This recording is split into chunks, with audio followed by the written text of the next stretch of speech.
Elisha ఎవరయ్యా అంటే ఏలియా చేతుల మీద నీళ్లు పోస్తూ వచ్చిన ఎలీషా. ఏలియా చేతుల మీద నీళ్లు పోసాడే అతడే ఎలీషా అన్నట్టుగా పరిచయం చేస్తూ వచ్చాడు. అంతగా గురువుకి నమ్మకమైన శిష్యుడుగా, పరిచారకుడుగా సేవ చేస్తూ ముందుకు సాగాడు. ఇది ఏలియా ఎలీషాల బంధం. అలా ఏలియా దగ్గర ఎలీషా నమ్మకంగా సేవ చేశాడు. చివరిగా ఆరోహణమై వెళ్ళిపోయే రోజు జరిగిన సందర్భాన్ని ఇక్కడ మనం ధ్యానం చేస్తూ ఉన్నాం.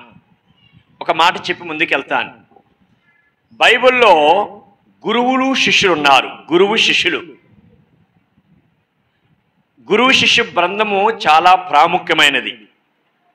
భారతదేశ చరిత్రలో కూడా, మన పురాణ గాథల్లో కూడా గురువు దగ్గర శిష్యులు బాగా నేర్చుకునేవారు. అలాగే బైబిల్లో కూడా ఏలియా కాలంలో, ఎలీషా కాలంలో ఆ ప్రవక్తల దగ్గర శిష్యులు ఉండేవారు. 50 మందిగా, 100 మందిగా ఉండేవారు. కొంతమంది అంటారు, నాకు ఏ గురువు లేరండి, నేను ఎవరి దగ్గర నేర్చుకోనండి, ప్రభు దగ్గర నేర్చుకుంటాను అంటారు. మంచిదే, కానీ అన్ని విషయాలు నీకు నడిపించి గైడ్ చేసేవాళ్ళు ఉండాలి. ప్రభువు మనిషిగా లేడు, ఆత్మస్వరూపిగా ఉన్నాడు. ప్రతి సమయం ఆయన అల్లవేళ మనతో ఉండరు. కనుక యేసు ప్రభువు వారే ఈ లోకములో ఉన్నప్పుడు 12 మంది శిష్యులను ఏర్పాటు చేసుకొని వారికి అన్ని విషయాలు నేర్పించి, మీరు సర్వలోకానికి వెళ్ళి సర్వసృష్టికి సువార్తను ప్రకటించి సమస్త జనులను శిష్యులుగా చేయండి అని చెప్పాడు. సో బైబిల్లో ప్రభువే శిష్యులను తయారు చేయండి అన్నాడు. క్రైస్తవులను తయారు చేయమనలా, విశ్వాసులను తయారు చేయమనలా. ఏం చేయమన్నాడు? శిష్యుడినే తయారు చేయాలి. శిష్యుడు గురువు దగ్గర నేర్చుకుంటాడు, గురువు క్షేమాన్ని కోరతాడు. గురువు దగ్గర నేర్చుకున్న శిష్యుడు కొద్ది రోజులకి ఆయనే గురువు అవుతాడు. కొంతమంది శిష్యులను తయారు చేస్తాడు. అది గురువు శిష్యుల బృందము. శిష్యుడికి నేర్చుకునే మనసు ఉంటుంది. క్రైస్తవులు అనుకున్న వారు వస్తారు, పోతారు, వింటారు, వెళ్తారు. వారికి వాక్యం లోపలికి రాదు, భక్తి రాదు, నేర్చుకునే మనసు ఉండదు, దేవుని గురించి తెలుసుకోరు, వాక్యం గురించి తెలుసుకోరు. కష్టాలు వచ్చిన ప్రభువా సహాయం చేయి అంటారు. మేలు జరిగితే అబ్బా దేవుడు గొప్పోడు అంటారు. ఏమైనా అనుకున్నది జరగకపోతే ఏం దేవుడమ్మా, ఏం చేశాడమ్మా అంటారు. కానీ శిష్యుడు అలా ఉండరు. శిష్యుడు అన్నిటినీ నేర్చుకుంటాడు. కష్టాలు, మంచిని, చెడుని అన్నిటినీ జీర్ణించుకుంటాడు, కూర్చుంటాడు, నేర్చుకుంటాడు. లాభ నష్టాన్ని నేర్చుకుంటాడు, ఆటుపోట్లను ఎదుర్కోవటం నేర్చుకుంటాడు. తినటం, ఉండటం, లేనిటి అన్నిటినీ నేర్చుకుంటాడు శిష్యుడు. కానీ గురువు దగ్గర శిష్యుడు నేర్చుకునే మనస్సు కలిగి ఉంటాడు. యేసుప్రభువు వారు కూడా సమస్త జనులను శిష్యులుగా చేయండి అన్నారు. ఇక్కడ లేఖనాల్లో మనం చూస్తే ఏలియా దగ్గర ఎలీషా ఉన్నాడు. అలాగే కొందరు ప్రవక్తల శిష్యులు ఉన్నారు. ఎంతమంది ఉన్నారంట? ఎరికోలో, బేతేలులో అక్కడక్కడ ఎంతమంది ఉన్నారంట? 50 మందిగా శిష్యులు ఉన్నారు. 100 మందిగా ఉన్నారు. నేను కూడా చిన్నప్పటి నుంచి దైవజనుల దగ్గర నేర్చుకుంటూ వచ్చాను. శిష్యుడిగా ఉన్నాను. నేర్చుకొని ఇప్పుడు సేవకు వచ్చి ప్రభు పనిలో సాగుతున్నాం. మాకెవరు గురువు లేరండి, మేమెవరు నేర్చుకోవటం లేదంటే చాలా భయంకరమైన స్థితిలో ఉన్నామన్నమాట. మనము నేర్చుకోవాలి. దైవజనుల గద్దింపులు స్వీకరించాలి, లోబడే మనసు ఉండాలి, హెచ్చరికను స్వీకరించాలి. ఈ రోజుకి మేము ఆ గద్దింపులు స్వీకరిస్తూనే ఉన్నాం. దేవునికి మహిమ కలుగును గాక. హల్లెలూయా. ఆ గద్దింపుని స్వీకరించాలి. కొంతమంది నాకు అంతా తెలుసులే అంటారు, నాకు తెలియంది ఏమీ లేదు అనుకుంటారు. లోబడే మనసు ఉండదు, విధేయత చూపే మనసు ఉండదు. అది చాలా భయంకరం. సో మనం అందరము మందిరంలో ఉన్న మనందరం ఎవరో ఒక మాట చెప్పండి, శిష్యులము. యేసయ్య శిష్యులము. శిష్యులమైన మనం ఏం చేయాలి? కొంతకాలానికి నేర్చుకొని శిష్యులను తయారు చేయాలి. ఏం చేయాలి? మనము శిష్యులను తయారు చేయాలి. అనేక మందిని రక్షణలోకి నడిపించాలి, ప్రభువు దగ్గర నడిపించాలి. అది మన బాధ్యత. సంఘంలో ఉన్న ప్రతి ఒక్కరికి బాధ్యతది. అనేకులను మనము శిష్యులుగా తయారు చేయాలి. దేవునికి మహిమ కలుగును గాక. హల్లెలూయా. ఏలియా ఎలీషాని మంచి శిష్యుడిగా తయారు చేశాడు. నమ్మకమైన పరిచారకుడిగా ఉన్నారు. ఆ లాస్ట్ మజిలీ వారి బంధాన్ని కొద్ది నిమిషాలు మనం స్టడీ చేద్దాం జాగ్రత్తగా. ఆ లాస్ట్ మజిలీలో ఏలియా గిల్గాలు దగ్గర ఉన్నాడు. ఏలియాతో పాటుగా ఎలీషా కూడా ఉన్నాడు. ఎక్కడున్నారు వాళ్ళు? గిల్గాల్లో ఉన్నారు. గిల్గాలు నుంచి ఏలి అంటున్నాడు, నేను బేతేలుకు వెళ్తున్నాను, నువ్వు ఇక్కడే ఉండు అన్నాడు. యెహోవా జీవముతోడు నీ జీవముతోడు నేను నిన్ను విడవనయ్యా, నేను నీతోనే వస్తానని ఆయనతోనే వెళ్ళాడు. బేతేలు నుంచి కొద్ది రోజులు అక్కడ పని ముగించుకొని ఎరికోకు వచ్చాడు ఏలియా. నువ్వు ఇక్కడే ఉండయ్యా అంటే, యెహోవా జీవముతోడు నీ జీవముతోడు నేను నిన్ను విడవను అన్నాడు. అంటే గిల్గాలు యోర్దాను నది, ఉత్తర దక్షిణాలకు యోర్దాను నది ప్రవహిస్తుంటే యోర్దాను నది దాటిన వెంటనే మొదట ఉండే ప్రదేశమే గిల్గాలు. ఆ గిల్గాల్ నుంచి కొంచెం పరమటికి ఒక 50 మైళ్ళు ప్రయాణం చేస్తే, 50 కిలోమీటర్లు ప్రయాణం చేస్తే బేతేలు ఉంటుంది. మళ్ళా బేతేలు నుంచి మళ్ళా తూర్పు వైపుకి లేకపోతే కొంచెం ఆగ్నేయ దిశగా ప్రయాణం చేస్తే ఎరికో ఉంటుంది, యోర్దానికి దగ్గరలోనే. ఆ ఎరికో నుంచి మరలా ప్రయాణం చేస్తే యోర్దాను దాటి అవతలకి వెళ్తారు. ఇది వారి మజిలీ. 4 సెంటర్స్ ఉన్నాయి. ఏలి అంటున్నాడు, ఎలీషా దేవుడు నన్ను బేతేలుకి వెళ్ళమన్నాడు. ఎక్కడున్నారు వాళ్ళందరూ? వాళ్ళిద్దరు ఎక్కడున్నారు ఇప్పుడు? గిల్గాల్. నన్ను బేతేలుకి వెళ్ళమన్నాడు, నువ్వు ఇక్కడే ఉండు అన్నాడు. అంటే ఎలీషా అన్నాడు, యెహోవా జీవముతోడు నీ జీవముతోడు నేను నిన్ను విడవనయ్యా. మనోళ్ళు అయితే ఏమంటారు? మనోళ్ళు అసలు ఎట్లుంటారు తెలుసు? మన పరిచర్య ఒంగోలు ప్రాంతంలో, గుంటూరు బాపట్ల ప్రాంతంలో పరిచర్య చూసినాక ఇక్కడ చూస్తే చాలా కష్టంగా ఉంది. వాళ్ళు చెప్పిన పని బాధ్యతగా అప్పగించిన పని చేసి అనుమతి తీసుకుని వెళ్తారు. మనోళ్ళ వెళ్ళొస్తామయ్యి అంటే 10 నిమిషాలు ఎక్కడ ఆపమంటారు అన్నట్టుగా చెప్పా పెట్టకుండా కన్ను మూసుకొని తెరిస్తే మాయమవుతూ ఉంటారు. మనోళ్ళు చెప్పా పెట్టకుండా మాయమవుతూ ఉంటారు. పరిచయం చేస్తారు, బాగానే ఉంటారు. ఈయనేమో నువ్వు వద్దు వెళ్ళయ్యా ఉండయ్యా అంటే, నేను నిన్ను వదలనయ్యా నీతోనే వస్తానయ్య అంటారు ఆయన.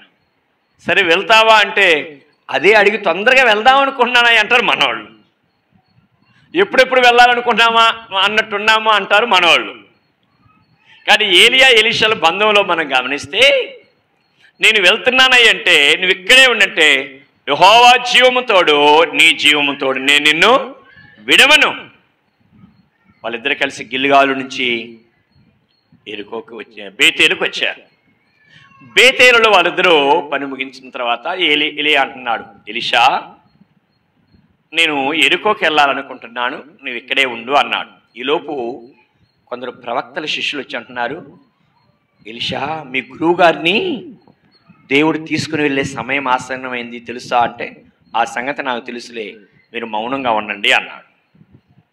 వారిద్దరు కలిసి బేతేలు నుంచి మరల ఎక్కడికి వచ్చారు?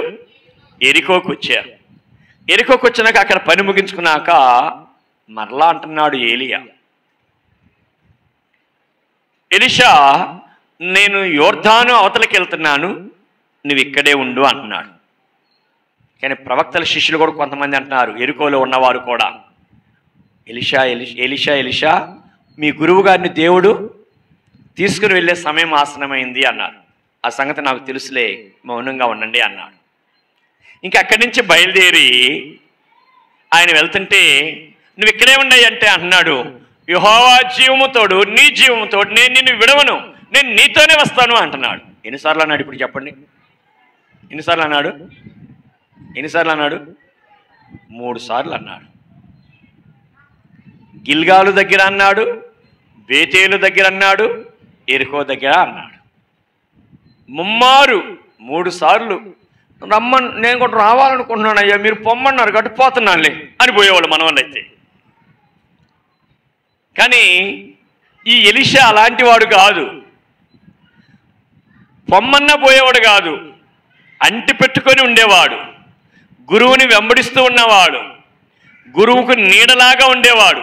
ఏలియా నీడ ఎలీషా అన్నారు. ఏలియా నీడ ఎలీషా, అంటే మన నీడ మనల్ని ఎంత వెంబడిస్తాదో ఎలీషా కూడా అంతగా వెంబడించేవాడు. అది వారి బంధం. బైబిల్లో దేవుని బిడ్డలు శిష్యులు కూడా అలాగే సాగారు. మోషేకి నమ్మకమైన పరిచారకుడుగా, నమ్మకమైన శిష్యుడిగా ఉన్నాడు ఎవరైనా? యెహోషువ.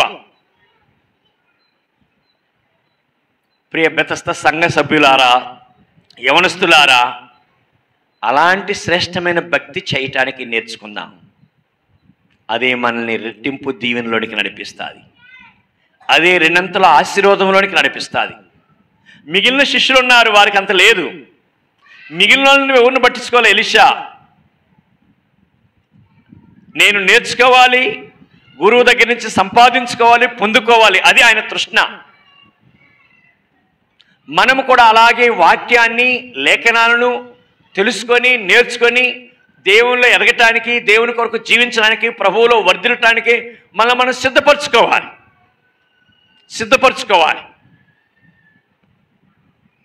ఇక అక్కడి నుంచి వారు సాగి ఎరుకో, అంటే యోర్దానుకు దగ్గరగా ఉన్న పట్టణము ఎరుకో నుంచి బయటకు వస్తే అదే మైదాన ప్రదేశం అయితే యోర్దాను కనపడుతున్నట్టే ఉంటుంది ఒక విధంగా చెప్పాలంటే. ఈ ఏలియా ఎలీషాలు యోర్దాను దగ్గరికి వెళ్తున్నారు. వెనక నుంచి ప్రవక్తల శిష్యులందరూ బయటకు వచ్చి చూస్తున్నారు వారు వెళ్ళేది. వారిద్దరూ యోర్దాను దగ్గరికి వెళ్ళారు. వెనక నుంచి ఎరుకోలో ఉన్న ప్రవక్తల శిష్యులు గమనించి చూస్తా ఉన్నారు. చూస్తూ ఈ గురువు శిష్యుల ప్రయాణాన్ని చూస్తూ ఉండగా నది బాగా ప్రవహిస్తున్నది. ఏలియా గారు అవతలికి వెళ్తామన్నారు, ఎట్లా వెళ్తారు అని చూస్తున్నారు. ఏలియా తన మీద ఉన్న దుప్పటి తీసి దాన్ని మడిచి కొట్టాడట నీళ్ళని. ఎప్పుడైతే దాన్ని కొట్టాడో నీళ్లు రెండుగా పాయలైపోయాయి. అప్పుడు వారిద్దరు నడుచుకుంటూ అవతలకి వెళ్ళిపోయారు. ఆ నీళ్ళు యథాప్రకారంగా ప్రవహిస్తున్నాయి. ఈ దృశ్యాన్ని వెనక నుంచి వారందరూ శిష్యులు చూస్తూ ఉన్నారు. దేవుని యొక్క ఆత్మ ఏలియాలో ఎలా ఉన్నదో అవన్నీ బాగా గమనిస్తూ ఉన్నారు. వారిద్దరు కలిసి ప్రయాణమై కొంత దూరం పోయినాక ఏలియాకి అర్థమైపోయింది, ఇక నేను వెళ్ళిపోయే గడియ వచ్చింది అని. అందుకని వెంటనే ఏలియా ఎలీషాతో అంటున్నాడు, ఎలీషా, నేను నీ దగ్గర నుంచి వెళ్ళిపోయేటప్పుడు నేను నీకు ఏం చేయాలని కోరుకుంటున్నావు, నీకేం కావాలి చెప్పు అన్నాడు. మనమైతే ఏమనేవాళ్ళము? మనమైతే ఏమేమి కోరుకునేవాళ్ళము? కానీ ఎలీషా అన్నాడు, అయ్యా, నీ దగ్గరున్న ఆత్మలో 2 పాళ్ళు నాకు కావాలి. 2 పాళ్ళు కావాలి. మీరు ఎలాంటి ఆత్మతో నింపబడి ఈ పరిచర్య చేశారో, నేను మీ దగ్గర ఉన్న ఆత్మలో 2 అంతల ఆత్మను పొందుకొని రెట్టింపుగా దేవుని పని చేయాలనుకున్నాను. ఇంకా నాకేమొద్దు. నీ కొరకు దేవుని కొరకు రెట్టింపుగా ఇక్కడ వాడబడి ఆ పరలోకంలో ప్రభుత్వ బహుమానం అందుకోవాలనుకున్నాను. అది చాలు నాకు. ముందే చెప్పాను, ఎలీషా ఈ లోకములో ఏదో సంపాదించడానికి రాలా. దేవుని రాజ్యాన్ని, నీతిని వెతికి వెంటాడి సంపాదించుకోవడానికి వచ్చాడు. దేవుని రాజ్యం కొరకు ప్రయాసపడటానికి వచ్చాడు. ఏలియా దేవుని ఆత్మను పొందుకొని ఎలా పరిచయం చేశాడో, గురువు దగ్గర నుంచి నేర్చుకొని నేను కూడా ఇంకా రెట్టింపుగా దేవుని సేవ చేయాలనుకున్నాడు. సంఘములో ఉన్న ప్రియ శిష్య బృందమా, ప్రియ సంఘమా, మనమందరము కూడా యేసయ్య శిష్యులము. ఆది అపోస్తులు ఎలాంటి సేవ చేశారో అదే రెట్టింపు ఆత్మను పొందుకొని మనము కూడా దేవునికి మహిమకరంగా జీవించాలని ప్రభువు కోరుకుంటున్నాడు. ప్రభు కొరకు పరిశుద్ధంగా బ్రతకాలని, నిస్వార్థముతో దేవుని సేవ చేయాలని, ఆత్మను సంపాదించాలని, సువార్త ప్రకటించాలని, దేవుని కొరకు సాక్షులుగా జీవించి ఆయన మహిమార్థమై జీవించాలని ప్రభువు మన విషయమై కోరుకుంటున్నాడు. ఈరోజు నువ్వు సిద్ధపరచుకోగలిగితే నీ మనసును, ఈరోజు నువ్వు తీర్మానం చేసుకోగలిగితే దేవుని పని చేయటానికి, దేవుని సువార్త ప్రకటించడానికి, ఈ లోకంలో దేవుడు మనకిచ్చిన వనరులు ఉన్నాయి. తింటున్నాం, ఉద్యోగం చేసుకున్నాం, సంతోషమే. అది ఈ లోకానికి పరిమితం అవుతుంది. కానీ దేవుని పని చేస్తే పరలోకంలో మనకు బహుమానము దొరుకుతుంది. ఏలియా దగ్గర నుంచి ఎలీషా కోరుకుంటున్నది ఏంటంటే, రెట్టింపు ఆత్మ నాకుంటే చాలు, 2 అంతల ఆత్మతో నింపబడి నీ పని చేయాలని నేను ఆశపడుతున్నాను, నీ స్వార్థ ప్రకటించడానికి రెట్టింపు ఆత్మ నాకు కావాలని కోరుకుంటున్నాను అన్నాడు. మనం ఏం కోరుకుంటాం? అవును, ఆయన రాజ్యమును నీతి నువ్వు మొదట వెదగలిగితే, మత్తయి రాసిన సువార్త 6:33 మనం చూస్తాం, seek first the Kingdom of God and his righteousness. ఆయన రాజ్యమును నీతిని మొదట వెదకండి, అప్పుడు అవన్నీ మీకు అనుగ్రహింపబడును అన్నాడు. దేవుని రాజ్యాన్ని నీతిని మనం మొదట వెదగలిగితే దేవుడు మనకు కావలసినవన్నిటిని ఇస్తాడు. మనమేమనుకున్నాం అంటే, ప్రభువుని నమ్ముకున్నాను, నాకు కనీసం సరైన ఇల్లు ఇచ్చాడా? ఏమి ఇచ్చాడమ్మా. దేవుడిని నమ్ముకున్నాను, నాకున్న కాలు నొప్పి తగ్గిందా, ఈ రోగం తగ్గిందా? ఒక ఆమంటుంది, ప్రార్థనకు వచ్చానయ్యా, ఎంతో ప్రార్థన చేసుకుని దేవుడు నాకు కాలు నొప్పులు తగ్గించలేదయ్యా, ఏ దేవుడు నమ్మరు ఆనకించలేదు, అందుకని నేను మానుకున్నాను లే అంటుంది. నీకు కాలు నొప్పి తగ్గపోతే దేవుడు కాదా? శరీరంలో ఉన్నాక బలహీనతలు వస్తాయి, రోగాలు వస్తాయి. అంత మాత్రాన దేవుణ్ణి వదిలేస్తే నిత్యరాజ్యాన్ని కోల్పోతావు. దేవుని బిడ్డలైన వారు అలాగూ దేవుని వెంబడించలేదు, ఆయన రాజ్యాన్ని నీతిని వెతికారు. ఏలియా దగ్గర నుంచి కోరుకున్నాడు ఎలీషా, మీ దగ్గర ఉన్న ఆత్మలో 2 పాళ్ళు నాకు కావాలి, 2 ఆత్మ నాకుంటే చాలు. మనము కూడా ఉన్నతమైన వాటిని కోరుకుందాం. ప్రభువా, నీ కొరకు పరిశుద్ధంగా బ్రతకాలని ఉంది నాయన, విశ్వాసములో ఎదగాలని ఉంది ప్రభువా, పరలోకంలో ఎక్కువ బహుమానం సంపాదించుకోవాలని ఉంది ప్రభువా. నువ్వుంటే నాకు చాలు ప్రభువా, నీ కొరకు నేను జీవించాలి, నీ కొరకు పరిశుద్ధంగా బ్రతకాలి, మీరిచ్చే పరలోకపు దీవెను నేను పొందుకోవాలని ఆయన రాజ్యం కొరకు మనం ప్రయాసపడదాం. ఈ లోకంలో వనరులు వస్తాయండి, నువ్వు ప్రభు కొరకు జీవించి అవన్నీ నీ ఎనికిడితే వస్తూ ఉంటాయి. నువ్వు వాటి ఎనికిడితే బరుగుతుంటాయి, ఎండమావులాగా వెళ్తా ఉంటాయి, నువ్వు బరుగుతుతా ఉంటావు, అవి నీకు దొరకవు. నువ్వు దేవుని కొరకు బరుగుతూ ఉండు, అవన్నీ నీ ఎనికిడితే మరి వస్తూ ఉంటాయి. నీ ప్రతి అవసరత అక్కర ఏంటో దేవుడు నీకు ఇస్తాడు. ఇంకొక సత్యం తెలుసా, నీకు అవసరత ఏంటో దేవుడు ముందుగానే పంపిస్తాడు. కొన్నిసార్లు మనకు అర్థం కాదు, దేవుడు ఎందుకు ముందుగానే కొంత అమౌంట్ పంపిస్తున్నాడు, కొంత మెటీరియల్ పంపిస్తున్నాడు అనుకుంటాం. దానికి వెనక ఏదో ఒక ప్రణాళిక ఉంటుంది, ఒక అవసరత ఉంటుంది, ముందుగానే సిద్ధపరుస్తాడు ఆయన. నువ్వు వాటి కొరకు పరిగెత్తుంటే అందవు, అందక అప్పులు సొప్పులు చేసి పరిగెత్తుతూ ఉంటావు. కానీ ఆయన బిడ్డలకి ఆయన వెళ్తూ ఉంటే అవి వెనకేరుతూ వస్తూ ఉంటాయి. అది వాక్యం చెబుతున్న సత్యం. కనుక మనం ఆయన రాజ్యమును నీతిని వెతుకుదాం. ఏలియా దగ్గర నుంచి ఎలీషా అలాంటి శ్రేష్టతని అడుగుతున్నాడు. 2 ఆత్మ నీ కొరకు, దేవుని నీ దగ్గర నుంచి 2 ఆత్మను పొందుకొని దేవుని కొరకు రెట్టింపుగా వాడబడాలని కోరుకుంటున్నాడు. అది మన కోరిక అయి ఉండాలి. అలాగూ మనం సాగలిగితే దేవుడు మనల్ని బ్లెస్ చేస్తాడు, దేవుడు మనల్ని ఆశీర్వదిస్తాడు, సమృద్ధితో నింపుతాడు. ప్రే సంగమా, మరి ఆ విధంగా వారిద్దరు మాట్లాడుకొనుచుండగా దేవుని ఆత్మ వచ్చేసింది, సుడిగాలి వారిని వేడి చేసేసింది, వారిద్దరు వేరైపోయారట. చూడ మాట చదువుతారు దయచేసి, ఫాలో అవుతుంటే. వేరైపోతే దేవుడు గుర్రములు, గుర్రాలు, అగ్ని రథాలు వచ్చి ఏలియాని తీసుకెళ్ళిపోయింది. చూడండి మాట చదవండి దయచేసి.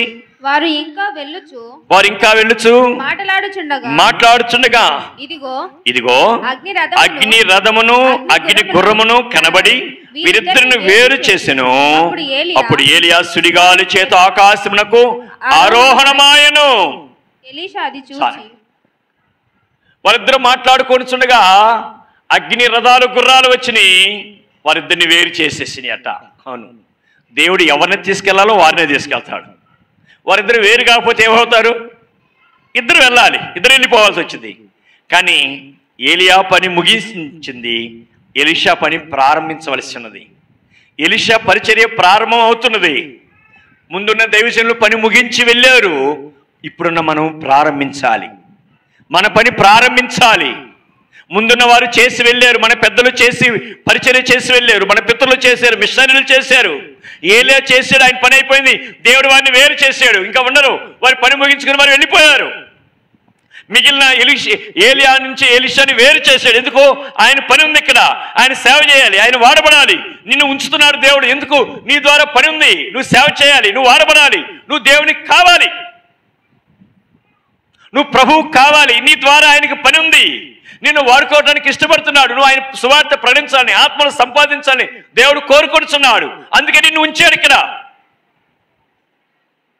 ఏలియాని వేరు చేశాడు, ఎలీషాని వేరు చేసి ఏలియాని తీసుకుని వెళ్ళాడు. అప్పుడు ఎలీషా చూస్తున్నాడు, నా తండ్రి, నా తండ్రి, ఇశ్రాయేలు వారికి రథమును రౌతువు నీవే కదా, అని బిగ్గరగా కేకలు వేసి అరుస్తున్నాడు. అలాగే ఏలియా ఈ మట్టి శరీరాన్ని విడిచి మహిమ శరీరాన్ని ధరించుకొని ఆయన ప్రభువుతో మరణాన్ని రుచి చూడకుండానే వెళ్ళిపోయాడు. దేవునికి మహిమ కలుగును గాక. హల్లెలూయా. పిల్లలు, ఇక్కడ ఒక ఆత్మీయ సత్యాన్ని గ్రహించి ముందుకెళ్దాం. ఈ ఏలియా ఆరోహణ సందర్భం మనకేం తెలియచేస్తుందంటే, రేపు ఒక దినాన యేసుప్రభువు వారు మధ్యాకాశానికి వచ్చినప్పుడు ఆయనందు విశ్వాసం ఉంచి చనిపోయిన వారు బ్రతికి ఉన్నాం. మనమందరము రెప్పపాటులో మహిమ శరీరాన్ని ధరించుకుని వెళ్తాం. ఏలియా ఎలీషా చూస్తూ ఉండగా ఎలా వెళ్ళిపోయాడో, రేపు ప్రభు వచ్చినప్పుడు, యేసు ప్రభు వారు మధ్యాకాశానికి వచ్చినప్పుడు మనమందరము ఈ మట్టి శరీరాన్ని విడిచిపెట్టి మట్టి శరీరం మహిమ శరీరంగా మార్చబడి మధ్యాకాశానికి వెళ్ళిపోతాం. ఏలియా వెళుతూ దుప్పటి ఎలా కింద పడిపోయిందో, మనం మట్టి ఈ వస్త్రాలన్నింటిని వదిలివేసేసి మహిమ శరీరముతో మధ్యాకాశంలో ప్రభువును కలుసుకోవడానికి వెళ్ళిపోబోతున్నాం. దేవునికి మహిమ కలుగాక. హల్లెలూయా. రక్షణ పొందిన వారు ఇక్కడే ఉండబోతారు. రక్షణ పొందిన వారు మిగిలిపోతారు. వాళ్ళు చూస్తూ ఉంటారు ఈ దృశ్యాలను. ఒకవేళ వాళ్ళు చూస్తా నిస్సహాయకులు ఉంటారు. నేను కూడా వెళ్ళాలని ఎన్ని గుళ్ళు ఎగిరినా ఎవరు వెళ్ళలేరు. అయ్యో వాళ్ళు వెళ్తున్నారు, నేను వెళ్ళలేదే, నేను కూడా ఎగుతాను, వెళ్తాను. నువ్వు ఎన్ని జంపులు చేసినా కానీ ఏడే సతికిల పడతా ఉంటావు. రక్షణ పొందిన వారు, యేసుక్రీస్తు రక్తములో కడగబడిన వారు, పాప క్షమాపణ పొందిన వారు, ప్రభు రాజ్యం కొరకు ఎదురు చూసిన, ఆయన బలలో ప్రవేశిస్తూ ఆయన శిలువ మరణాన్ని జ్ఞాపకం చేసుకుంటూ ప్రభు కొరకు జీవించాలని ఆయన శిలువ శక్తిని అర్థం చేసుకుని శిలువ సువార్తను ప్రకటిస్తున్నవారు మధ్యాకాశంలో పరిశుద్ధులతో ఎత్తబడతారు. దేవునికి మహిమ కలుగును గాక. అలా ఏలియా ఆరోహణమైపోయాడు. ఎలీషా ఒక్కడే దుఃఖముతో వేదనతో ఏలియా విడిచిపెట్టిన దుప్పటి అందుకున్నాడు. ఆ దుప్పటి తీసుకుని వస్తున్నాడు. ఈ దృశ్యాలను అక్కడ కొందరు చూస్తూనే ఉన్నారు, ప్రవక్తల శిష్యులు. ఈ సన్నివేశాలను వారు గమనిస్తున్నారు. వారందరూ సాక్షులు అన్నమాట. వారు ఎలీషా వెనుదిరిగి వచ్చి గురువు గారు తెలినప్పుడు దుప్పటి కొట్టి పాయలు చేసాడే నదిని, మరలా ఆ నది దగ్గరికి వచ్చాడు. గురువు గారు ఉంటే బాగానే వెళ్ళిపోయి ఇప్పుడు ఎట్లా, కానీ గురువు విడిచిపెట్టిన దుప్పటి తన చేతిలో ఉంది. ఆ దుప్పటి తీసుకొని ఏలియా దేవుడి ఎక్కడా అని కొట్టాడు. ఎప్పుడైతే అది నదిని కొట్టాడో, ఏలియా వెళ్ళిపోయిన ఏలియా విడిచిపెట్టిన ఆత్మ ఆ దుప్పటి ఉన్నది రెండుగా పాయలుగా చీలిపోయింది నది. ఆయన నడుచుకుంటూ అవతలకు వచ్చాడు. అక్కడ ప్రవక్తల శిష్యులు పరిగెత్తుకుంటూ వచ్చి అంటున్నారు, అయ్యగారు మీ గురువు గారిని దేవుడు తీసుకుని వెళ్ళి మధ్యలో ఎక్కడో కొండల్లోనో లోయల్లోనూ వదిలేసి ఉంటాడు. ఒక 50 మంది ఉన్నాం మేమందరం, మీరు అనుమతిస్తే మేము వెళ్ళి అంత వెతికి తీసుకుని వస్తామన్నాడు. వద్దు అక్కర్లేదు, దేవుడు తీసుకుని వెళ్ళిపోయాడు, అక్కర్లేదు అన్నాడు.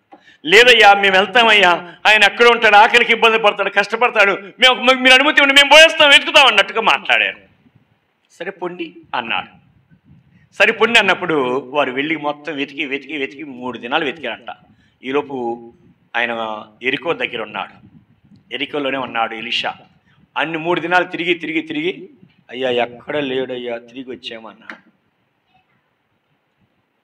దేవుడు మహిమ శరీరంతో తీసుకుని వెళ్ళాడు, కానీ ఆకాశానికి తీసుకెళ్ళి భూమి మీద ఇసిరి పడేయటానికి తీసుకెళ్ళాల.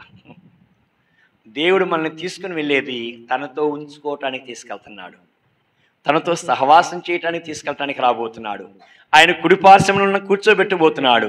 పరలోకములో నిత్యత్వము నుండే గొప్ప భాగ్యమును, ధన్యతను, ఆధిక్యతను దేవుడు మనకి ఇవ్వబోతున్నాడు. మనల్ని మరణములోంచి జీవములోనికి దాటించి నిత్యత్వములో ప్రభువుతో కూర్చుండే ఆ భాగ్యాన్ని మనకిస్తున్నాడు. దేవునికి మహిమ కలుగును గాక. హల్లెలూయా. అంత గొప్ప ధన్యతను దేవుడు మనకు అనుగ్రహించాడు. దయచేసి ఎవరు నిర్లక్ష్యముగా దేవుడిచ్చే విలువైన ఈ గొప్ప భాగ్యము నిర్లక్ష్యంగా ఎంచవద్దు, అనాలోచనగా సులకనగా తలంచవద్దు. దేవుడిచ్చిన గొప్ప భాగ్యం ఇది, గొప్ప ధన్యత ఇది. నువ్వు రక్షించబడి దేవుని మందిరంలో అంటే ఇట్స్ ఏ గాడ్స్ ప్లాన్. దేవుని ప్రణాళికలోని వచ్చావు. ఆ ప్రణాళికలో వచ్చిన నీవు దేవుని వాక్యానికి విధేయత చూపితే దేవుడు నిన్ను ఎంతగానో ఆధ్యాత్మికంగా హెచ్చిస్తాడు. నువ్వు ఈ లోకంలో ఆధ్యాత్మికంగా ఎంత హెచ్చించబడతావో పరలోకంలో అంత బహుమానాలు పొందుకుంటూ ప్రభువుతో ఉండబోతున్నావు. కష్టం వచ్చింది, శ్రమ వచ్చింది, బాధ వచ్చిందని నిర్లక్ష్యంతో దేవుని సన్నిధికి దూరం అవుతున్నామేమో జాగ్రత్త.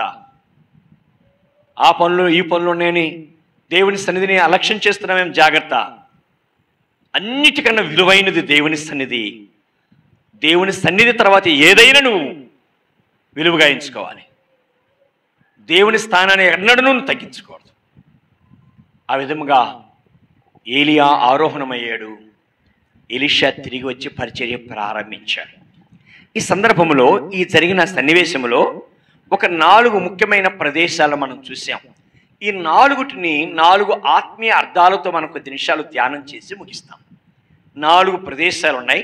4 ఆధ్యాత్మికమైన మెట్లో ఆ స్థలాల యొక్క ప్రాముఖ్యతను మనం కొంచెం పరిశీలించి ఆ స్పిరిచువల్గా ఆత్మ సంబంధంగా మనకు అన్వయించుకొని మనము ప్రభు సన్నిధిలో మన హృదయాన్ని అప్పగించుకొని వెళ్ళటానికి సిద్ధపరచుకుందాం. 4 ప్రదేశాలు ఏమిటి చూడండి. ఒకటి, మొదటిది గిల్గాలు, రెండవది బేతేలు. అందరూ బలకాలి. ఏదో 2 మాటలు బలుతున్నా, నేను అంటున్నా. మిగిలిన వాళ్ళందరూ ఏమైపోయారు? అందరూ ఒక్కసారంగా బలకండి, బాగుంటుంది. మొదటిది ఏంటిది? గిల్గాలు. రెండవది బేతేలు. మూడవది ఎరికో. 4వది యోర్దాను. 4 పేర్లు మీరందరూ కలిసి ప్రతి నోరు తెరిచి పలకండి చూద్దాం.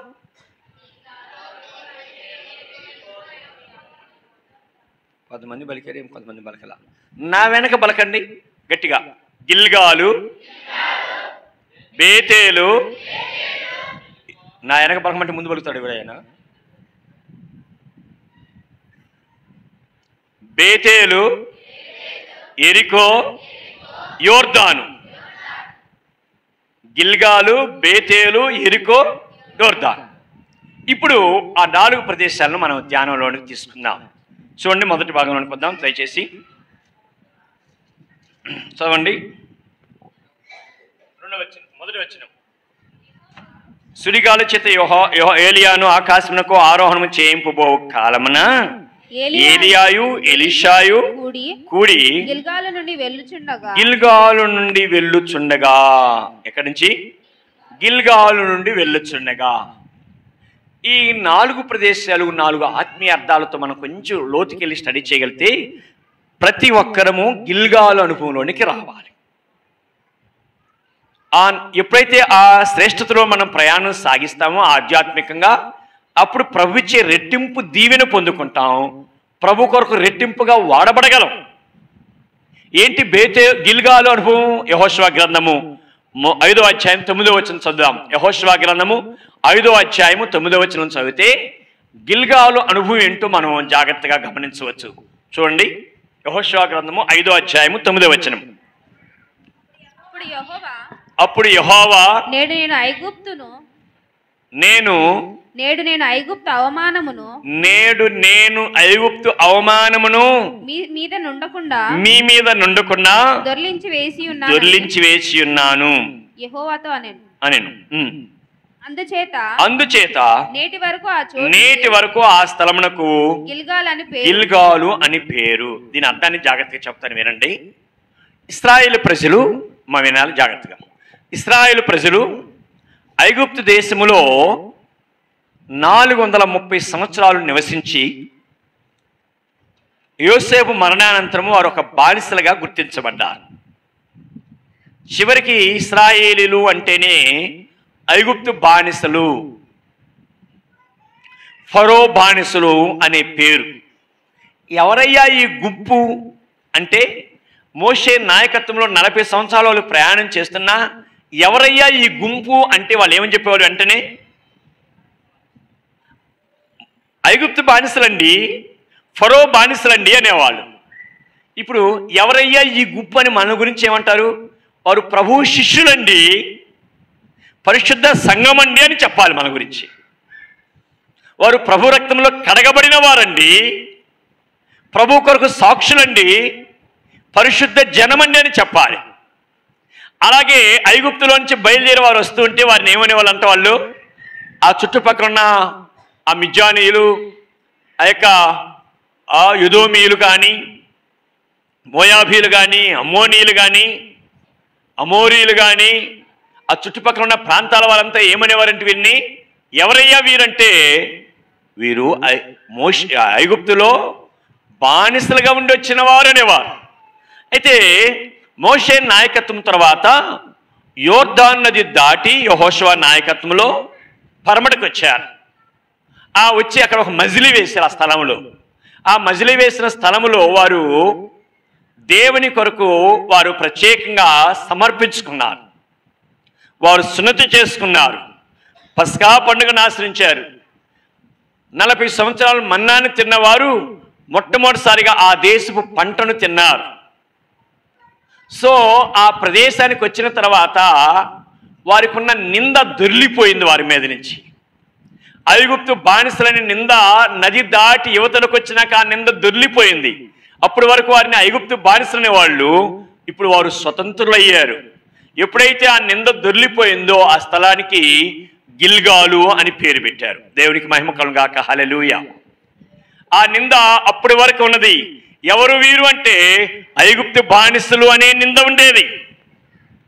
ప్రియ సంగమా, దేవుని బిడ్డలారా, మన అనుదిన జీవితంలో నీ నా జీవితాల్లో మనకు వేయబడిన ముద్ర ఏంటంటే పాపులము. రోమపత్రిక 3:11 చెబుతుంది, నీతిమంతుడు లేడు, ఒక్కడును లేడు, అందరూ పాపము చేసి దేవుడు అనుగ్రహించు మహిమను పొందవలసిన వారు. మనందరము పాపులము. ఆదాము రక్తము పంచుకొని పుట్టిన మనందరము పాపులము. మన మీద పాపపు నింద ఉన్నది. సాతాను బానిసలు మనము. సైతాను బానిసత్వంలో మనిషి పెరుగుతూ ఉన్నాడు. ఆ సాతాను బానిసత్వం నుంచి విడిపించడానికే యేసు ప్రభువారు ఈ లోకానికి దిగి వచ్చారు.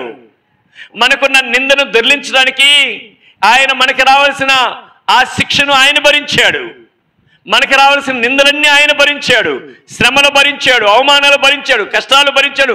సమస్తాన్ని మన కొరకు యేసు ప్రభువారు సిలువలో భరించి మనం స్వతంత్రులుగా చేసి ఆయన కుమారులుగా, ఆయన కుమార్తెలుగా మనం చేసుకున్నాడు. దేవునికి మహిమ కలుగును గాక. హల్లెలూయా. ఆ సాతాను బానిసత్వం నుంచి విడిపించడానికి ఆయన తన రక్తాన్ని మన కొరకు చిందించాడు, తన ప్రాణాన్ని అర్పించాడు. ఆ సిలువ దగ్గరికి వచ్చినప్పుడు ఈ లోకంలో ఉన్న ప్రతి మనిషి, ఏ మానవుడైనా, ఏ జాతిలో పుట్టినా, ఏ వాడలో పుట్టినా, ప్రపంచంలో ఎక్కడ జన్మించినా కానీ నువ్వు సిలువ దగ్గరికి రాకపోతే, యేసు ప్రభువారు పరిశుద్ధుడైన దేవుడు నరావతారిగా ఈ లోకానికి వచ్చి సర్వ మానవాళి పాపము కొరకు ఏ పాపం మెరుగని పుణ్య పురుషుడైన దేవుడు సిలువలో తన ప్రాణాన్ని అర్పించాడు. ఆయన పొందిన దెబ్బల ద్వారా మనకు రక్షణ, స్వస్థత, పాప క్షమాపణ జరుగుతుంది.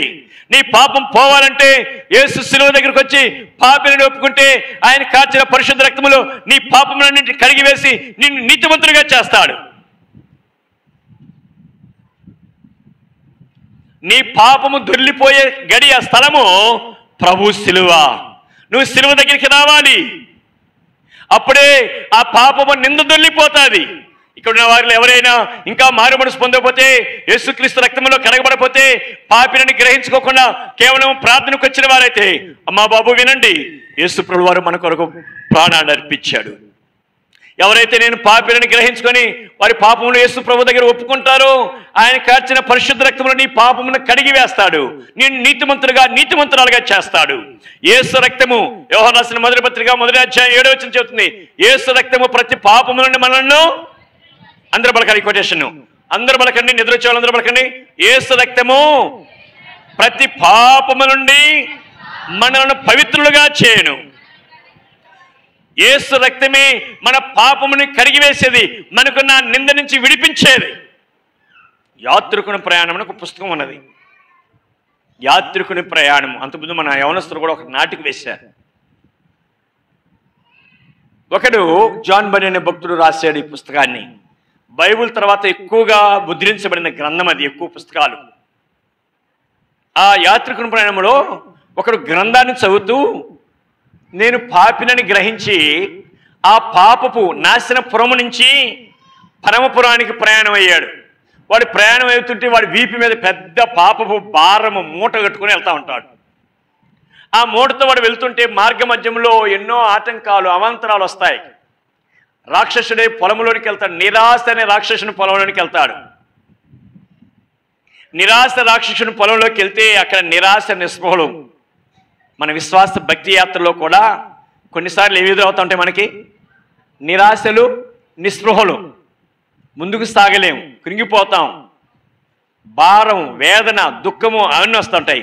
అక్కడికి వాడు సైతాన్ని ఎప్పుడు నేను నిరాశపరుస్తూ ఉంటాడు. నీ వల్ల కాదు, నీ చేత కాదు, అయిపోయావు, ఓడిపోయావు, అపజయము, అపనమ్మకం, కష్టము, నష్టము, లాభం లేదు, అన్ని నిరాశ మాటలు మాట్లాడుతూ ఉంటాడు. కొంతమంది విశ్వాసులు కూడా నోరు తెరిస్తే నిరాశ మాటలే వస్తూ ఉంటాయి. దేవుని బిడ్డలైన మనము విశ్వాసపు మాటలు మాట్లాడాలి, విశ్వాస పలుకులు ఉండాలి. విశ్వాసముతో కొండలను పెకలించారు. ఈ కొండ పోయి సముద్రంలో పడమన్నా పడిపోయిందంట. యేసుప్రభువు వారు చెప్పాడు, విశ్వాసముతో ఎంత గొప్ప కార్యాలని. ఎంత విశ్వాసం అంట? కనీసం ఆవగింజంత విశ్వాసం ఉంటే చాలు. ప్రార్థనకు వస్తున్న విశ్వాసం అని చెప్పుకున్నాం, కానీ విశ్వాసము లేని విశ్వాసం. కనుక సైతానుడు మనల్ని అక్కడ తీసుకెళ్తాడు. నిరాశ అనే రాక్షసుని పొలంలోనికి వెళ్ళిపోయాడంట ఆయన. నిరాశలో ఉన్న వాళ్ళందరూ ఆ సైతాను నిరాశ రాక్షసుని పొలంలో నివసిస్తున్నారన్నమాట. జాగ్రత్త. కానీ దేవుడు అక్కడ గుర్తు చేశాడు, ఆ పొలంలో ఉన్నప్పుడు, విశ్వాసం అనే తాళపు చెవి నీ దగ్గర ఉంది కదా, ఆ విశ్వాసపు తాళపు చెవితోటి డోర్ తీసుకుని బయటికి వెళ్ళన్నాడు. విశ్వాసం అనే తాళపు చెవితో అక్కడి నుంచి బయటకు వచ్చేసాడు.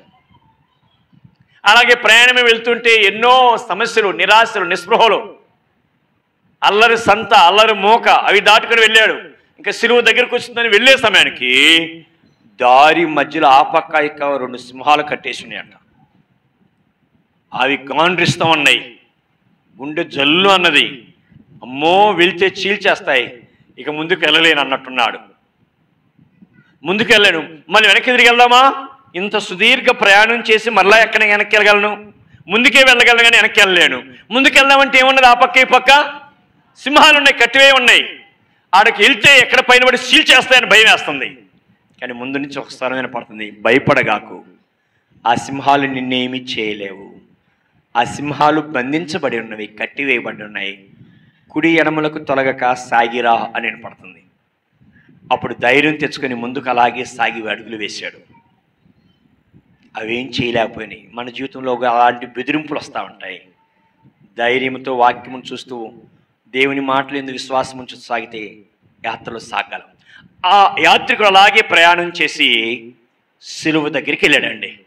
ఎప్పుడైతే సిలువ దగ్గరికి వెళ్ళాడో తన వీపు మీద ఉన్న ఆ పాప భారము తనకు తెలియకుండానే ఒక్కసారిగా అక్కడ దొల్లుకుంటూ వెళ్ళి పెద్ద లోయలో పడిపోయింది.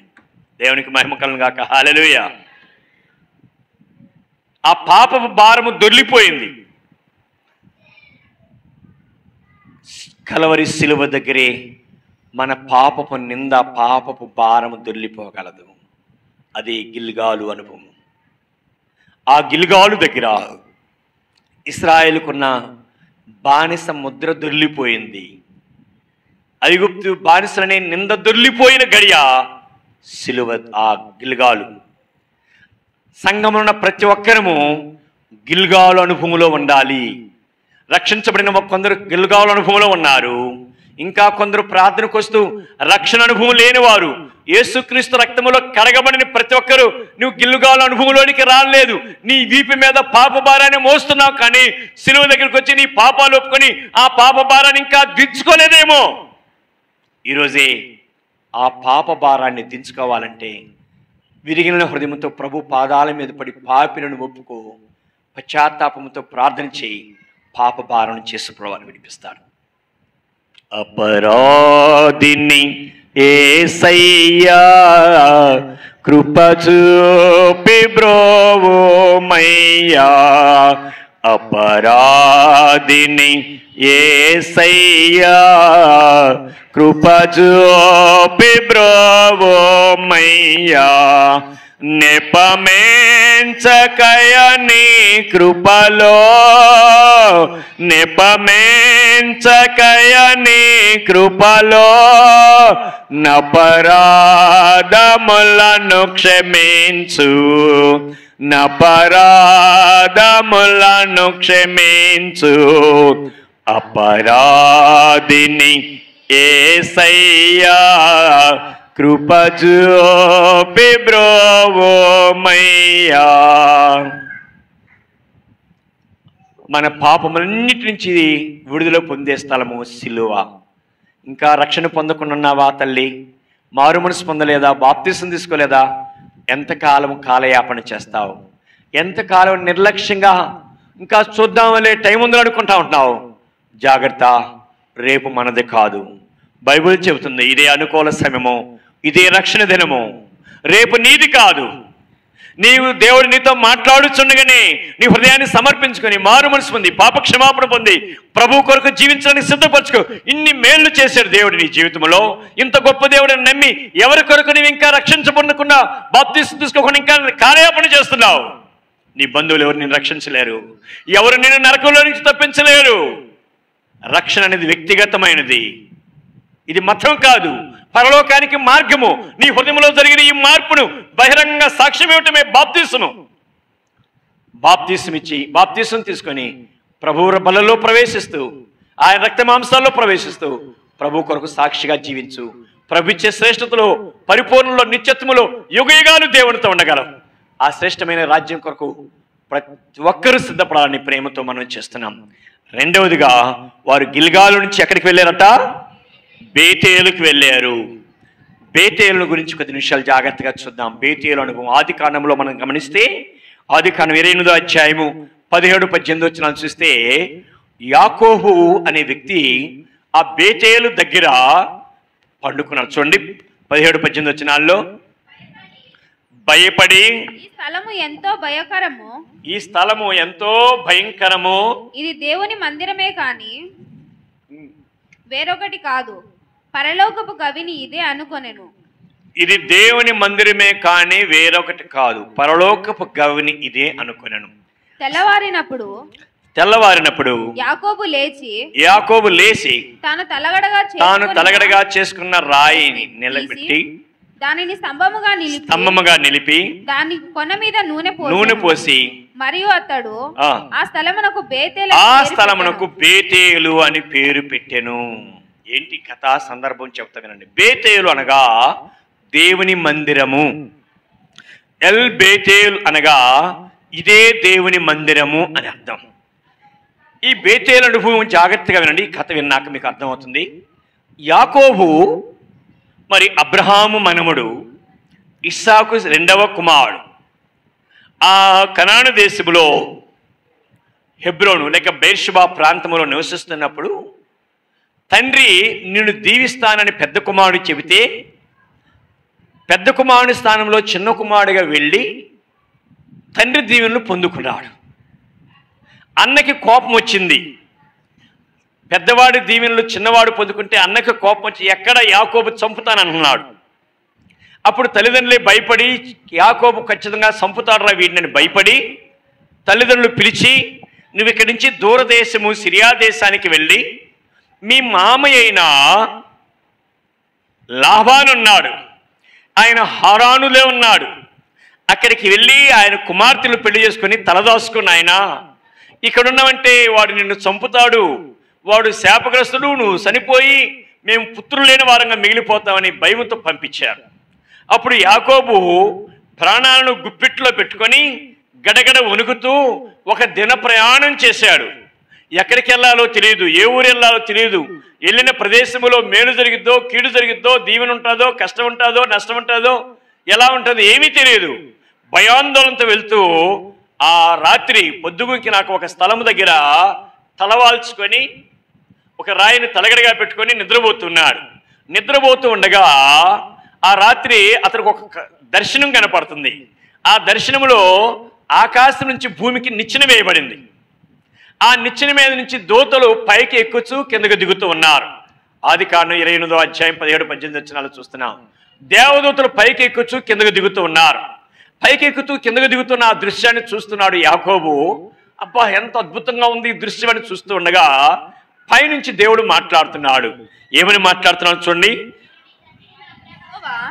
నేను నీ తండ్రి అయినా అబ్రహాము దేవుడను ఇస్సాకు దేవుడను ఇస్సాకు దేవుడైన యెహోవాను నీవు పండుకొనిన ఈ భూమిని నీకును నీ సంతానమునకును ఇచ్చేదను. నీ సంతానము భూమి మీద లెక్కకు ఇసుకరేణి వలె విస్తరించెదరు. నీవు పడమటి తట్టును తూర్పు తట్టును ఉత్తరపు తట్టును దక్షిణపు తట్టును వ్యాపించెదవు. భూమి యొక్క వంశములన్నీ నీ మూలముగా ఆశీర్వదించబడును. ఇదిగో నేను నీకు తోడయుండి నీవు వెళ్ళు ప్రతి స్థలములో నిన్ను కాపాడుచు ఈ దేశమునకు మరలా నిన్ను రప్పించదను. నేను నీతో చెప్పినది నెరవేరు వరకు నిన్ను విడవను. దేవుడు మాట్లాడిన మాటలు ఏంటంటే, భయముతో ఉన్న యాకోబుతో దేవుడు అన్నాడు, నేను నీ తండ్రైన అబ్రహాము దేవుడను, ఇస్సాకు దేవుడను, భయపడకు. నీ వెళ్ళే స్థలంలో నీకు తోడుగా ఉంటాను, నేను నిన్ను దీవిస్తాను, నిశ్చయముగా మరలా ఈ స్థలానికి నేను తీసుకొస్తాను.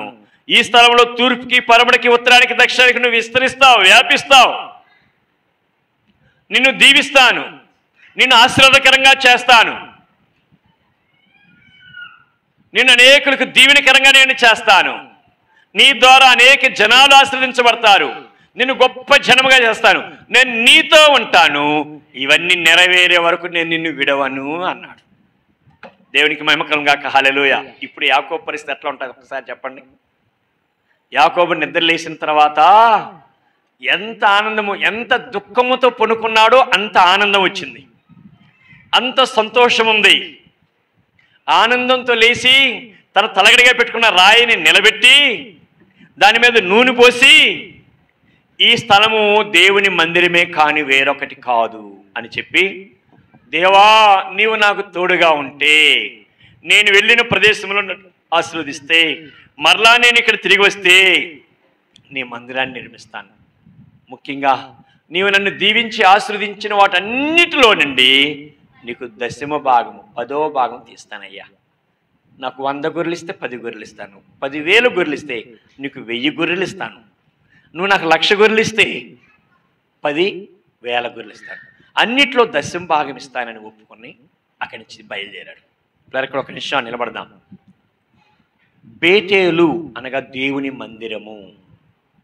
యాకోబు ఈ బేతేలు దగ్గరికి రాకముందు యాకోబు హృదయ పరిస్థితి ఎలా ఉన్నది, బేతేలు నుంచి తిరిగి ప్రయాణమైన తర్వాత అతని జీవితం ఎలా ఉన్నది, అతని హృదయ పరిస్థితి ఎలా ఉంది ఒకసారి ఆలోచించండి. బేతేలు దగ్గరికి రాకముందు హృదయం అంతా దుఃఖము, వేదన, బాధ, నెమ్మది లేని, సంతోషం లేని పరిస్థితులు వచ్చాడు. కానీ బేతేలు దగ్గర దేవుడు దర్శనం పొందుకున్న తర్వాత యాకోబు ఎంతో ఆనందముతో వెళ్ళాడు, సంతోషంతో వెళ్ళాడు. ఆ దేశానికి వెళ్ళి 20 సంవత్సరాలున్నా ప్రతి కష్ట సమయంలో ఏం గుర్తుకొస్తా ఉన్నది, ఏం గుర్తుకొస్తుంది? బేతేలు అనుభవమే గుర్తుకొస్తూ ఉంటుంది.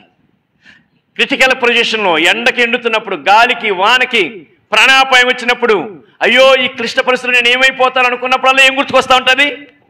బేతేలే గుర్తుకొస్తుంది. బేతేలులో దేవుడు మాట్లాడాడు, నేను చచ్చిపోను, ఎంత కష్టం వచ్చినా దేవుడు నన్ను మళ్ళీ అక్కడికి తీసుకెళ్తాను అన్నాడు, నేను అక్కడికి వెళ్తాను. అవును, దేవుని మందిరానికి నీ వస్తే, దేవుడు నీతో మాట్లాడితే నీ కష్టాలన్నిటికీ పరిష్కారం ఉన్నది. దేవుడు నీకు వాగ్దానం చేస్తే భవిష్యత్తులో వచ్చే ప్రతి కష్టములో ఆ వాగ్దానమే నిన్ను బలపరుస్తూ ఉంటుంది, ఆ వాగ్దానమే నిన్ను ధైర్యపరుస్తూ ఉంటుంది, ఆ వాగ్దానం నీకు నెమ్మదిస్తూ ఉంది, ఆ వాగ్దానం నిన్ను సంతోషింపజేస్తూ ఉంటుంది. బేతేలు అనుభవము, దేవుని మందిరము, దేవుని సంఘము ఎంత విలువగా ఎంచుకోవాలి. ఈ దినాల్లో విశ్వాసులకు దేవుని మందిరం అంటే విలువ లేదు. క్రైస్తవులం కాబట్టి గుడికి వెళ్ళాలి, వెళ్ళాము వచ్చామన్నట్టు తయారైపోయారు. అయ్యో అది చాలా బాధాకరమైన విషయం అండి. ఆదివారం పరిశుద్ధ సంఘానికి ఎందుకు వస్తున్నావు? ఒక గంట సేపు నుండి మాటలు విని వెళ్తానికా, వాక్యం వింటానికా? కాదే. ఆదివారం ఆరాధించడానికి వస్తున్నాం, సంఘముగా కూడి గణపరచడానికి వస్తున్నాం. ఆరాధించే సమయంలో ఏదో ఇప్పుడు 100 మంది ఉన్నారు అనుకుందాం, సుమారు ఆరాధన సమయానికి 10 మంది ఉంటున్నారు అంటే 90 మంది పరిస్థితి ఏంటి? మరి ఆరాధించేవారు కాదా? నీ ఒక్కసారి గుండె మీద చేసుకొని చెప్పు, ఆదివారపు సంఘములో ఎన్నిసార్లు ఆరాధించావు? సంఘముతో కలిసి కూడి ప్రభువుని ఒంటరిగా ఎన్నిసార్లు నువ్వు ఆరాధించావు, ఎన్నిసార్లు గణపరిచావు?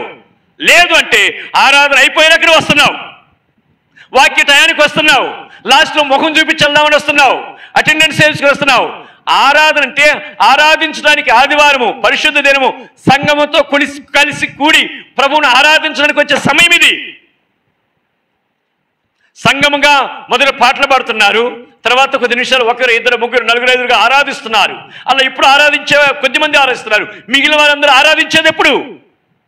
అరే ఉన్న 2.5 గంట 3 గంటలు దేవునికి గడపలేకపోతే వారమంతట్లో నువ్వు ఎలా దేవునికి ప్రథమ స్థానం ఇచ్చిన వ్యక్తివండి?